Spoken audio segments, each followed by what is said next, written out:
कैसे हो आप सभी लोग। देखो बच्चों, मैंने क्लास के अंदर जो चैप्टर 3 है वो शुरू कर रखा है, मानव प्रजनन। और मानव प्रजनन के अंदर भी हम लोग नर जनन तंत्र का संपूर्ण अध्ययन कर चुके हैं। आज अपन करेंगे मादा जनन तंत्र की। किसका अध्ययन करेंगे?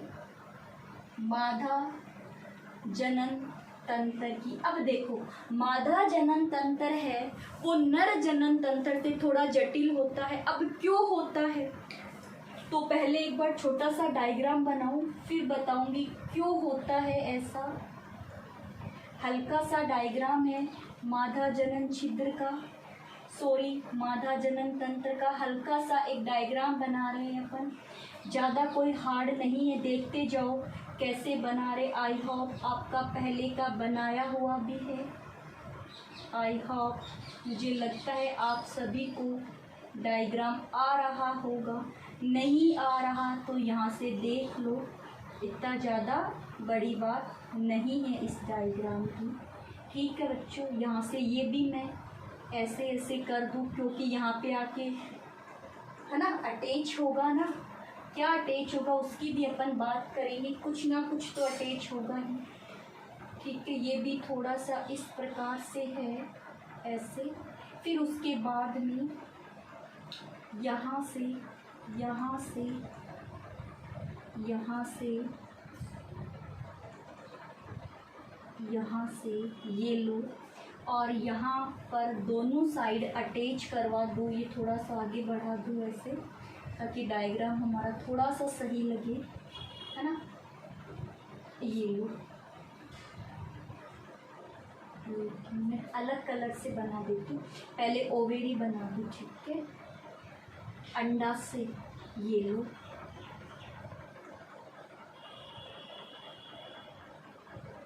अंडा से बन गए, दोनों साइड में अंडा से बना दिए मैंने। यहाँ से थोड़ा सा, यहाँ से ये लो, ये इसको अटैच करते हुए पाई जाती है ऐसे, और ओ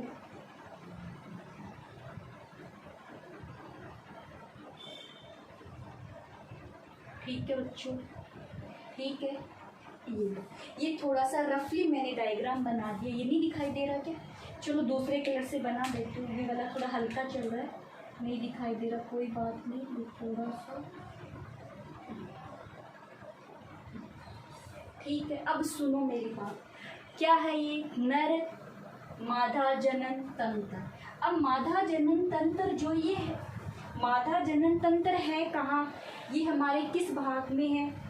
उदर गुहा में है। ध्यान रखना, मादा जनन तंत्र। सुनो, मादा जनन तंत्र में मैंने दो तो क्या बना रखी है, इसमें एक जोड़ी तो है अंडा से, अंडा से है एक जोड़ी। एक जोड़ी क्या क्या शामिल है? एक जोड़ी क्या है? अंडवाहिनी है, अंडवाहिनी होती है एक जोड़ी। एक गर्भाशय है, एक गर्भाशय है, एक सर्विक्स है, एक योनि है, और फिर है भगवाला रीछा। ये भाग है किसके? मादा। तो ये तो क्या हो गया? अंडा से एक ये रहा, एक ये रहा, ये हो गई अंडवाहिनी, और ये हो गया गर्भाशय, ये हो गया योनि, और ये हो गया गिरवा। इसको सर्विक्स बोला है ना मैंने, गिरवा, योनि। और फिर योनि से भी बाहर वाला जो भाग होता है उसको भग रीजन कहते हैं, भग कहा जाता है। अब भग वाला कौन सा एरिया जहाँ पे अपने जो योनि वाला जो रीजन है, बाहर की तरफ जहाँ पे हेयर पाए जाते हैं, उस वाले भाग को क्या कहते हैं? भग। तो वो तो अपन एक एक का अध्ययन कर लेंगे। पहले तो ये सभी भाग कहाँ हैं? मादा जननांग के अंदर है। और मादा जननांग के अंदर प्रजनन की सबसे जटिल क्रियाएं जो होती है वो मादा जननांग के अंदर ही संपन्न होती है। कौन कौन सी जटिल क्रियाएं संपन्न होती है? तो देखो, जो अंडाशय है वहाँ से मादा युग्मक, जो मादा युग्मक बनेगा वो जाएगा निषेचन स्थल तक। नर के द्वारा छोड़े गए जो शुक्राणु हैं गर्भाशय से होते वो भी कहाँ चले गए, निषेचन स्थल तक। निषेचन स्थल किसे कहते हैं, अंडवाहिनी को कहते हैं। तो दोनों युग्मक का निषेचन स्थल तक जाना, फिर निषेचन स्थल से उनका क्या होना, निषेचन की क्रिया होना। निषेचन की क्रिया से युग्मनज बनता है, युग्मनज से ब्लास्टोसिस्ट बनता है, और वो जो ब्लास्टोसिस्ट है वो कहाँ आता है, गर्भाशय की दीवार पे आके चिपक जाता है।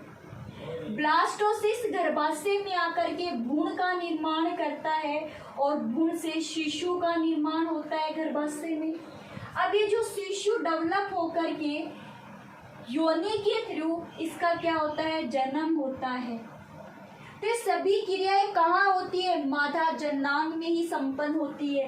निषेचन स्थल तक आना, निषेचन से लेकर के बच्चे के जन्म तक की संपूर्ण क्रिया मादा जन्नांग में संपन्न होती है। इसीलिए यहाँ पे एक जटिल क्रिया पाई जाती है। इतनी बात समझ में आ गई। एक जोड़ी है दाहिने और बाहिरी। अब सुनो मेरी बात, जो अंडाशय है वो मादा अंडाशय जो है वो प्राथमिक जनन अंग है। प्राथमिक लैंगिक अंग बोल दो। प्राथमिक जनन अंग किसे कहते हैं, अंडाशय को कहते हैं। जो कितने जोड़ी होते हैं, एक जोड़ी होते हैं।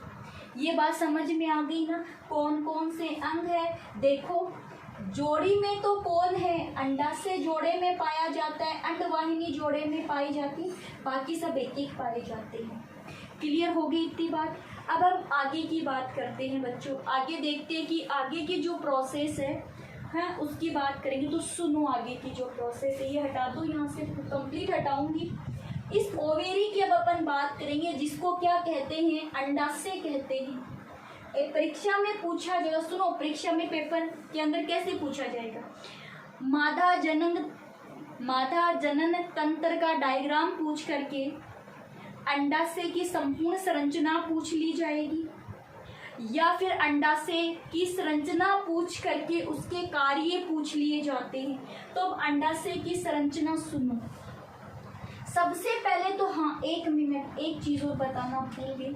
अभी अभी हमने यहाँ पर ऐसे करके क्या बनाया था, गर्भाशय बनाया था। और ये गर्भाशय की अपन ने क्या बनाई थी, भित्ति बनाई थी। और गर्भाशय की जो भित्ति है उससे क्या जोड़ा था, अंडाशय जोड़ा था। ऐसे जोड़ा था ना अभी डायग्राम के अंदर। तो सुनो, गर्भाशय की जो भित्ति है उससे अंडाशय जुड़ा हुआ है। किसकी सहायता से, लिगामेंट की सहायता से। धागे नुमा संरचना है, पतली पतली, उसे कहते हैं लिगामेंट की सहायता से जुड़ा है। और है कहाँ ये कहाँ है, हमारे उदर गुहा में तो बात हुई थी ना, उदर गुहा में। अंडाशय कहाँ है, हमारी उदर गुहा में ही। अब ये हमारी उदर गुहा में किधर है, श्रोणी स्थल की तरफ है। ये हमारा अंश मेखला है, दोनों कंधों वाली।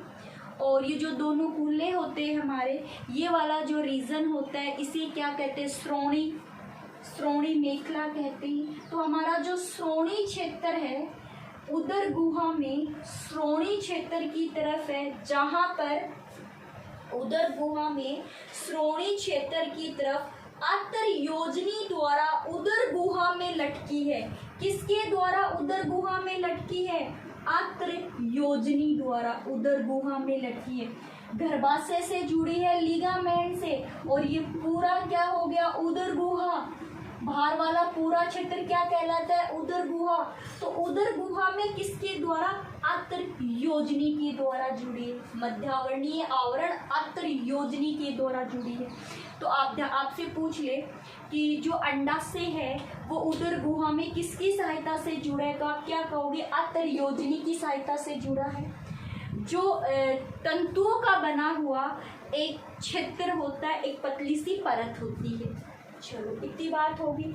अब सुनो, तो इसकी आंतरिक संरचना की मैं बात करती हूँ कि जो अंडाशय है उसकी आंतरिक संरचना क्या है। अब सुनो, ये पूरा भाग क्या कह दो, उदर गुहा कह दो। इसे क्या कहते हैं, उदर गुहा कहते हैं। ठीक है। वो अब सुनो, उदर गुहा के अंदर आंतर योजनी की सहायता से क्या है, अंडाशय है। तो अंडाशय का एक छोटा सा, एक बार सुनो, एक बार केवल ये लो, इधर गर्भाशय वाला चला गया, ठीक है। अब सुनो, ये आप अंडाशय है, तो यहाँ ये क्या है, ये उदर गुहा ही तो है, बाहर पूरा क्षेत्र उदर गुहा है। अब उदर गुहा में अंडाशय के अलावा और अंग भी तो होंगे, तो उदर गुहा में जो आंतरिक अंग होते हैं वो एक दूसरे की सहायता, एक पतली परत की झिल्ली की सहायता से एक दूसरे से अलग, जैसे मान लो एक ये अंग है और एक ये अंग है, दोनों अंग के बीच में एक पतली से क्या पाई जाती है, झिल्ली पाई जाती है। तो जो पतली वाली झिल्ली है उसे क्या कहोगे, जो पतली वाली झिल्ली पाई जाएगी उसे हम एक नाम दे देंगे विसरल पेरिटोनियम, या अंतरांग पेरिटोनियम कह दो, या विसरल पेरिटोनियम। जब आंतरिक अंग, उदर गुहा के आंतरिक अंग, दो आंतरिक अंग जब एक झिल्ली के द्वारा एक दूसरे से अलग होते हैं तब उसे क्या कहते हैं, विसरल पेरिटोनियम, विसरल पेरिटोनियम कहते हैं, है ना। ये यहाँ कोई और अंग होगा, ऐसे मान लो यही से हो जाए, भले कोई और अंग, हमें क्या करना है।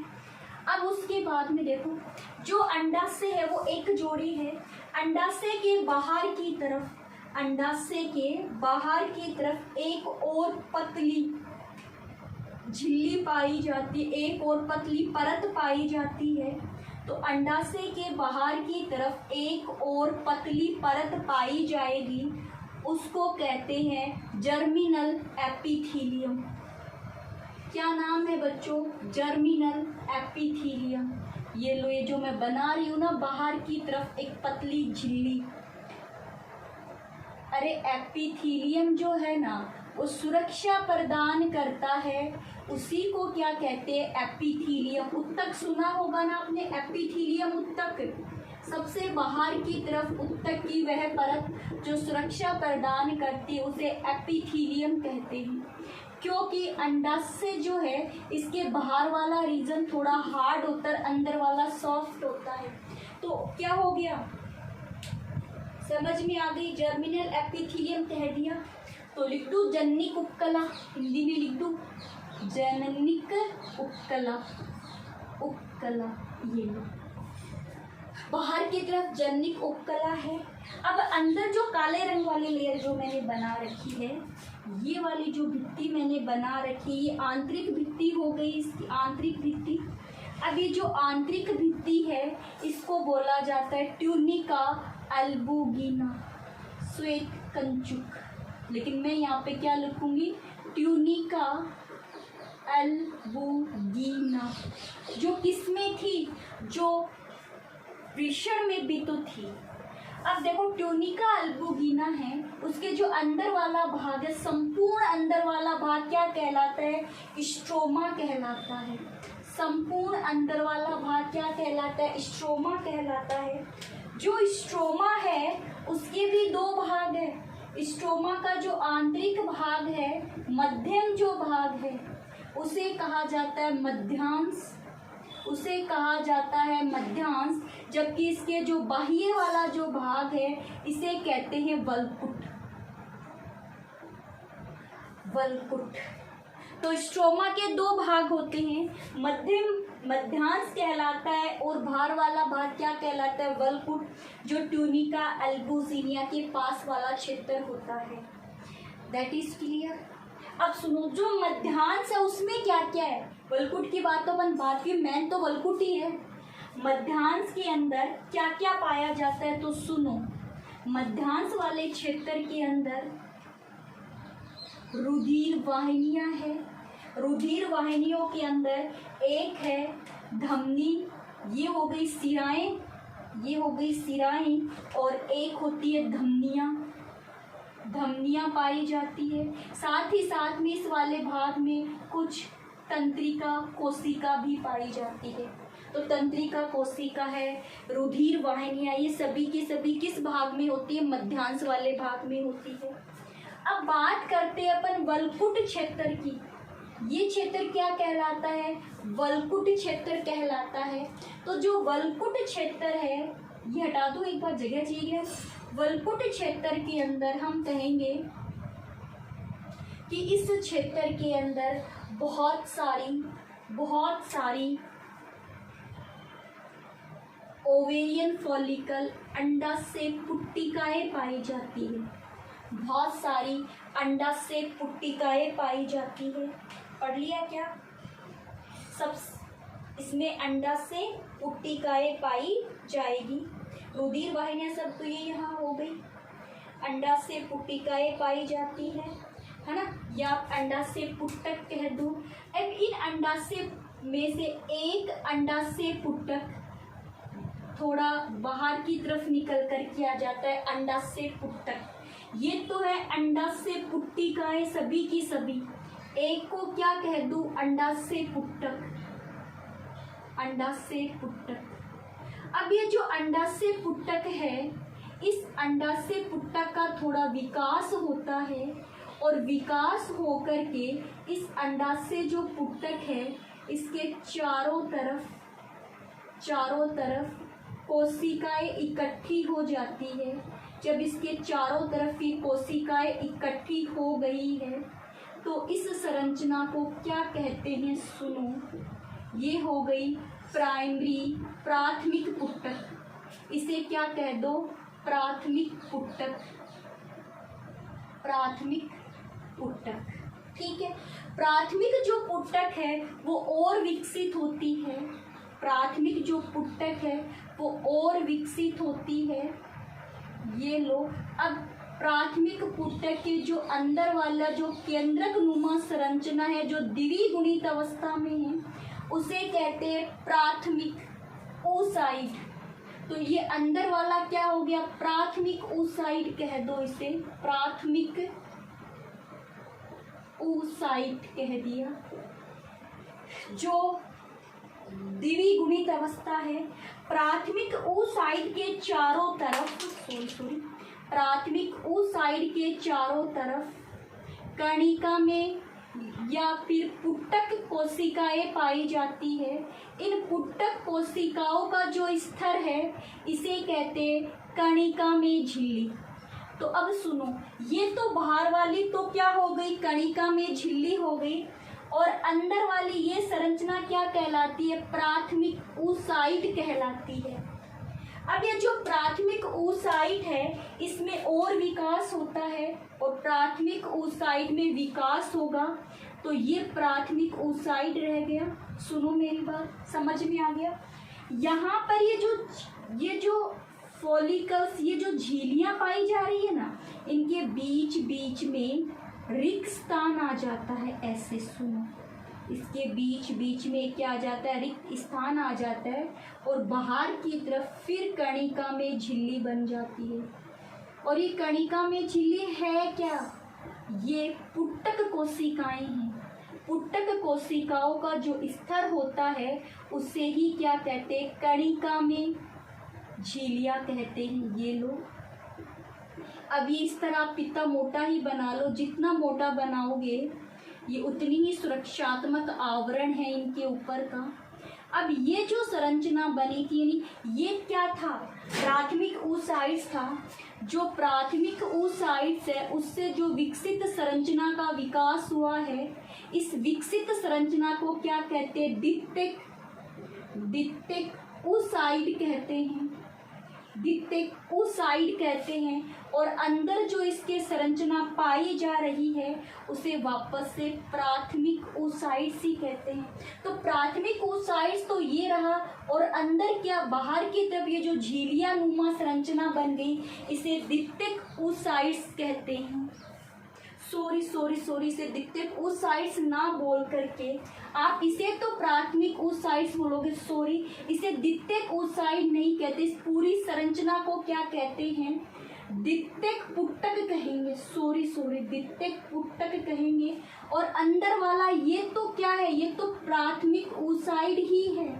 ये तो प्राथमिक oocyte ही है, लेकिन ये जो संरचना बनी इसे द्वितीयक पुट्टक कहते हैं। इतनी बात समझ में आ गई। अब आगे देखो, यानी ये तो था प्राथमिक पुटक। क्या है? प्राथमिक पुटक। प्राथमिक पुटक में क्या है? प्राथमिक oocytes है। फिर बनी द्वितीयक पुटक बन गया, और द्वितीयक पुटक के अंदर भी क्या है? प्राथमिक oocytes ही है। अभी ये जो द्वितीयक पुटक है इसमें और विकास की क्रिया होती है, और विकास की क्रिया होने से ये तो है प्राथमिक पुटक। ठीक है बच्चों, अब ये जो प्राथमिक पुटक है देखो इस प्रकार की संरचना विकसित होगी ना, इस प्रकार की। ये बाहर की तरफ पुटक कोशिकाएं पाई जा रही है, ये लो, ये पुटक कोशिकाएं पाई जा रही है बाहर की तरफ। ऐसे ये आप पित्ती भी बना सकते हो ना, ये आप पितनी भी बना सकते हो। ये लीजिए, ये लीजिए, मैंने बहुत सारी बना दी ऐसे करके। सब में केंद्रक है, कोशिका है तो 100% केंद्रक होगा सभी के अंदर।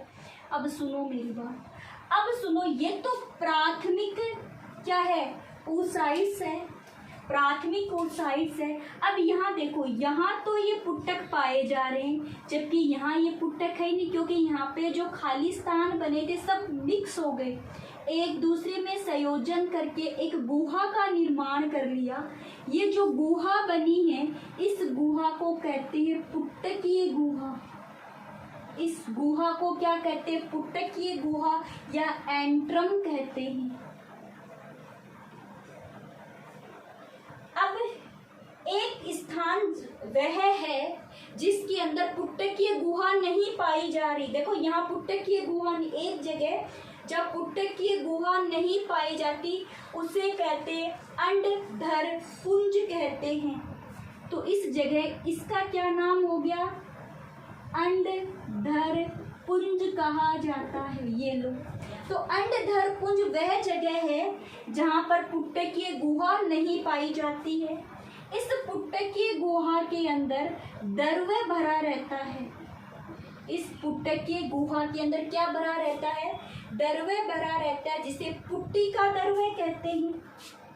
दर्वे का क्या नाम हो गया? पुट्टिका गुहा।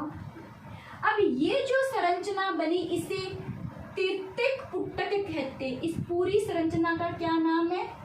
तृतीयक पुटक कहा जाता है। पहले क्या बनी? प्राथमिक पुटक बनी, द्वितीयक पुटक बनी, तृतीयक पुटक बन गई। ये जो तृतीयक पुटक है इसमें फिर विकास की क्रिया होती है, और तृतीयक पुटक में विकास की क्रिया से जो प्राथमिक oocytes था उसमें एक परत का निर्माण होता है। अंदर की तरफ जोना पेलुसिडा, बाहर की तरफ क्रोना रेडिएटा बन जाती है।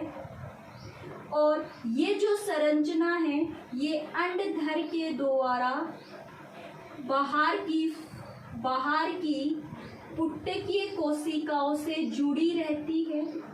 ये जो पुटकीय कोशिकाएं हैं इसमें भी दो प्रकार का स्तर बन जाता है, एक आंतरिक स्तर होता है और एक बाह्य स्तर होता है। एक आंतरिक स्तर है इसके अंदर और एक बाह्य स्तर होता है। जो बाह्य स्तर है उसे बाह्य स्तर कह दो, और जो आंतरिक है उसे आंतरिक स्तर कह दो।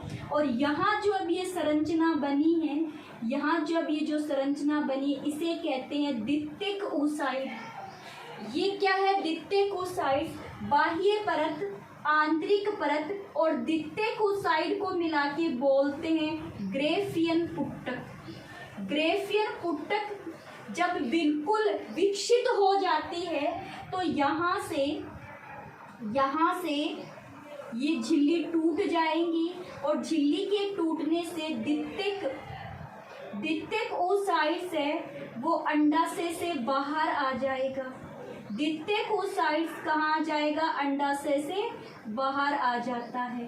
अब जो द्वितीयक oocyte बना है यह अगुणित, केंद्रक इसका कैसा है? अगुणित है। इसमें एक झिल्ली का नाम है जोना पेलुसिडा, एक झिल्ली का नाम होता है क्रोना रेडिएटा, और यही आगे जाकर के किस में विकसित हो जाता है, अंडाणु में विकसित हो जाता है। अंडाणु यानी कि अंडाशय से क्या बाहर निकलता है, द्वितीयक oocyte बाहर निकलता है, द्वितीयक oocyte बाहर निकलता है, जो एक किसका प्रकार है, एक ओवम यानी अंडाणु का ही प्रकार है। ठीक है, यहाँ से ये बाहर निकलने के बाद में पीछे से जो एक पीले रंग का पदार्थ बचता है, ग्रेफियन फॉलिकल से एक पीले रंग का पदार्थ बचता है जिसे कहते हैं कार्पस लूटियम, लूटियम कहते हैं। ये जो कार्पस लूटियम है ये प्रेगनेंसी के समय प्रोजेस्टेरोन हार्मोन सीक्रेट करता है, प्रोजेस्टेरोन हार्मोन को स्रावित करता है। जब प्रेगनेंसी ना हो उस समय कार्पस लूटियम एक सफेद रंग का पदार्थ बना देती है, कार्पस एल्बोगिन्स कहते हैं, वो एल्बोगेंस होता है। कब, जब प्रेगनेंसी ना हो तब, वरना तो कार्पस लूटियम जो है वो प्रोजेस्टेरोन हार्मोन ही सीक्रेट करती। कई बार पूछ लिया जाता है कि जब ग्राफीय पुटक से द्वितीयक oocyte बाहर निकल जाता है तो पीछे से बचा हुआ पदार्थ क्या कहलाता है, तो क्या कहलाता है, पीछे से बचा हुआ कार्पस लूटियम कहलाता है, जो पीले रंग का पदार्थ होता है जिससे प्रोजेस्टेरोन हार्मोन स्रावित होता है। इसके काम है, ये अपन मेंस्ट्रुअल साइकिल में पढ़ेंगे, मासिक चक्कर में। अब सुनो, ये पूरी बात समझ में आ गई सभी की। यानी अपनी आंतरिक संरचना कर ली है किसकी, अंडाशय की। अंडाशय की पहली परत की एक है ना, एक जोड़े होते हैं तो एक की बात की है, परत की बात कर ली। फिर कहा कि अंडाशय पुटक होते हैं, अंडाशय पुटक है वो अंडाशय की संरचनात्मक और क्रियात्मक इकाई है। अंडाशय पुट्टिकाएं या अंडाशय पुटक से एस्ट्रोजन हार्मोन स्रावित होता है, एस्ट्रोजन हार्मोन स्रावित होता है। जो अंडाशय पुटक है वो विकसित होकर के प्राथमिक पुटक बनाती है, प्राथमिक पुटक में प्राथमिक oocyte बनता है। फिर द्वितीयक पुटक का निर्माण होता है। द्वितीयक पुटक में जो एक कणिका में परत है इसके बीच बीच में स्थान पाया जाता है। यहाँ देखो कणिका में बीच बीच में स्थान नहीं पाया जा रहा, पूरे चारों तरफ कणिका में स्तर ही पाया जा रहा है, कोशिकाओं का स्तर ही पाया जा रहा है। तब तो ये प्राथमिक पुटक है, तब तो ये प्राथमिक पुटक अंदर क्या है, प्राथमिक oocyte है। फिर बीच बीच में इनमें जो स्थान पाया जा रहा है उसे क्या कह दिया, द्वितीयक पुटक कह दिया। जो द्वितीयक पुटक है उसके अंदर अभी भी क्या है, प्राथमिक oocyte ही पाया जा रहा है जो द्विगुणित अवस्था में है। फिर जो ये स्थान पाया जा रहा था इससे मिलकर के एक गुहा का निर्माण हो गया जिसे पुट्टिका गुहा कहते हैं। वह स्थान जहाँ पुट्टिका गुहा नहीं पाई जाती उसे अंडधर पुंज कहते हैं। प्राथमिक पुटक कणिका में कोशिकाओं के द्वारा अंडधर पुंज से जुड़ा हुआ रहता है जिसे तृतीयक पुटक कहते हैं। तृतीयक पुटक में विकास की क्रिया हुई और ग्रेफियन पुटक बना। ग्रेफियन पुटक में बाह्य भित्ति, आंतरिक भित्ति और द्वितीयक oocyte बन गया। द्वितीयक oocyte परिपक्व होकर के अंडाशय से बाहर आ जाता है और पीछे से जो पदार्थ बनता है उसको कार्पस लूटियम कहते हैं जो प्रोजेस्टेरोन हार्मोन को स्रावित करती है। अब कई बार प्रेगनेंसी नहीं हो तो कार्पस लूटियम टूट करके एल्बुगिन्स का फॉर्मेशन कर देती है, निर्माण कर देती है। ठीक है, बात समझ में आ गई। अब प्रश्न पूछ ले अंडाशय के कार्य क्या है, तो कार्य अभी अभी पढ़े हैं। एक तो क्या निर्माण करती है, अंडाणु का निर्माण करती है एक। दूसरा दो हार्मोन स्रावित करती है, एक हार्मोन का नाम है प्रोजेस्टेरोन हार्मोन, एक का नाम है एस्ट्रोजन हार्मोन। प्रोजेस्टेरोन और एस्ट्रोजन हार्मोन, एस्ट्रोजन हार्मोन है वो अंडाशय पुटक के द्वारा स्रावित होता है और एस्ट्रोजन हार्मोन अंडाशय पुटक के द्वारा और ये कार्पस लूटियम के द्वारा स्रावित होता है और दोनों को ही मादा हार्मोन कहा जाता है। तो ये हमारी क्लास किसकी थी आज, अंडाशय की आंतरिक संरचना की थी, जो अपन संपूर्ण क्लास का अध्ययन कर चुके। आगे वाली क्लास के अंदर अपन जो क्योंकि उसको प्राथमिक अंग कहते हैं, जो द्वितीयक अंग है उनका अध्ययन करेंगे। तो ओके बच्चों, आज की क्लास हमारी इतनी थी। नेक्स्ट क्लास के अंदर अपन फिर मिलेंगे। ओके बच्चों।